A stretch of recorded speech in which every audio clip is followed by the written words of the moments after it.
اعوذ باللہ من الشیطان الرجیم بسم اللہ الرحمن الرحیم قل هو اللہ احد اللہ الصمد۔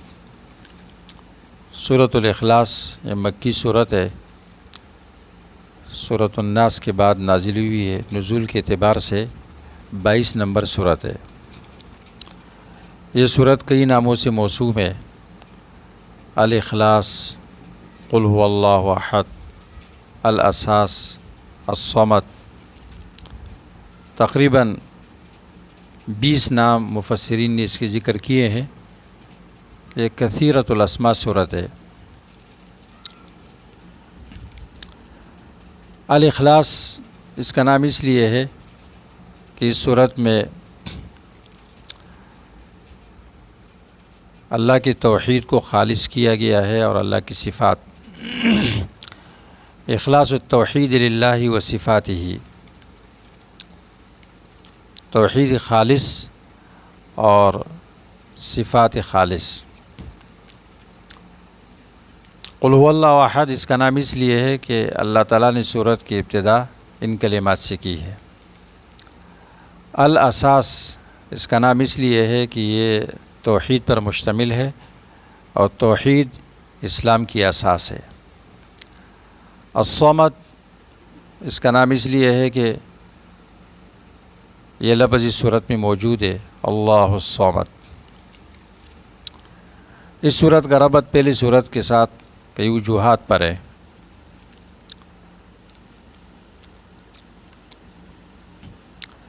جب پہلی صورت میں اللہ تعالیٰ نے بشارت دی دشمن کی ہلاکت کی، تبت یدا ابی لہب، تو اب اس صورت میں توحید کا اعلان ہے۔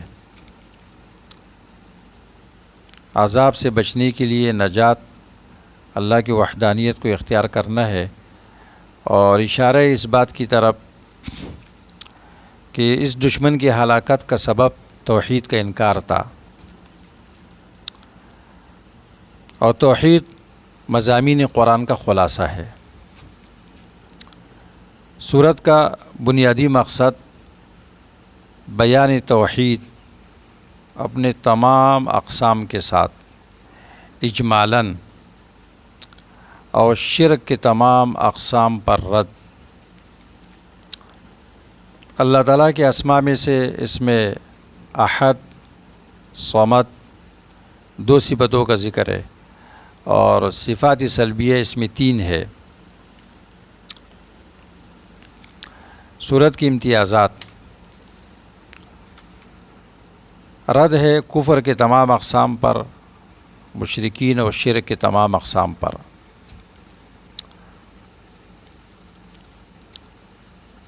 سورت کے فوائد، لطائف کا بیان۔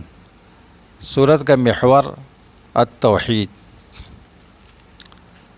یہ پوری سورت توحید کی گرد گھومتی ہے اور توحید کے بارے میں بیان کرتی ہے۔ اس سورت میں اللہ تبارک و تعالیٰ کے 5 صفات ذکر کیے گئے ہیں۔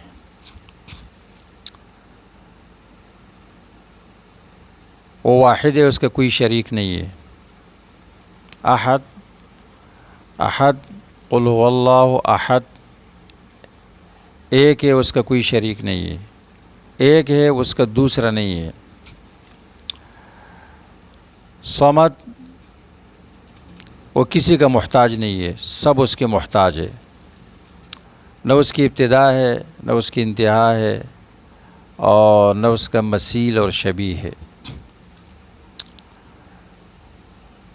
قل هو اللہ احد کے لفظ سے مشرکین کی تمام اقسام پر رد ہو گیا، مجوس پر رد ہو گیا۔ مجوس کہتے ہیں 2 خدا ہے، نصارہ کہتے ہیں 3 ہے، اور ہندو کہتے ہیں کہ بہت سارے ہیں۔ اس صورت کے فضائل میں ایک فضیلت یہ ہے کہ یہ ثلث قرآن کے برابر ہے، رواہ البخاری، کیونکہ قرآن کریم کی مضامین 3 ہے اور ایک اہم مضمون وہ توحید ہے، یہ توحید پر مشتمل ہے، تو یہ ثلث القرآن ہے، 1/3 ہے۔ اس میں رحمان کی صفت ہے، من احبہ احبہ اللہ، جو اس کے ساتھ، جو اس صورت کے ساتھ محبت کرتا ہے، اس صفت کے ساتھ، اللہ اس کے ساتھ محبت کریں گے۔ رواہ مسلم۔ جو شخص اس صورت کو 10 مرتبہ پڑھتا ہے جنت میں اس کے لیے گھر بنایا جاتا ہے۔ من قرأہا 10 مرات بنی لہ بیت فی الجنہ۔ جو شخص اس صورت کو سورۃ الفلق اور سورۃ الناس کے ساتھ ملا کر صبح و شام 3 مرتبہ پڑھے، کفاہ اللہ کل شیء، اللہ تعالیٰ اس کے ہر چیز کے لیے کافی ہو جاتے ہیں۔ اللہ الصمد، صمد کا کیا معنی ہے؟ الذی یصمد الیہ الخلائق فی حوائجہم و مسائلہم، وہ ذات کہ جس کی طرف تمام مخلوقات اپنے حاجتوں میں، اپنے مسائل میں رجوع کرتے ہیں۔ سر صمد کا معنی ہے هو السید الذی قد کمل فی سؤددہ او الشریف الذی قد کمل فی شرفہ، وہ سردار جو اپنی سرداری میں مکمل ہو چکا ہو، اور وہ شریف جو اپنے شرافت میں کامل ہو۔ صمد کا معنی هو الحی القیوم الذی لا زوال لہ، وہ ہمیشہ زندہ رہنے والی ذات، نظام سنبھالنے والی ذات، اس پر کبھی زوال نہیں آتا ہے۔ صمد هو الذی لم یخرج منہ شیء، جس سے کوئی چیز نہیں نکلتی، ولا یطعم، نہ اس کو کھلایا جاتا ہے۔ صمد هو الذی من لا جوف لہ، جس کا پیٹ نہ ہو۔ صمد نور یتلألأ، چمکنے والا نور۔ ابن کثیر نے یہ سارے معنی نقل کیے ہیں۔ اللہ کے رسول صلی اللہ علیہ وسلم کا معمول یہ تھا کہ آپ رات کو جب بستر پہ تشریف لے جاتے، یہ تینوں صورتیں معوذات کے ساتھ ملا کر، یہ تینوں معوذات ہیں اور صرف وہ دونوں معوذتین ہیں، اپنے ہاتھوں پر دم کرتے اور پوری جسم پر اس کو ملتے۔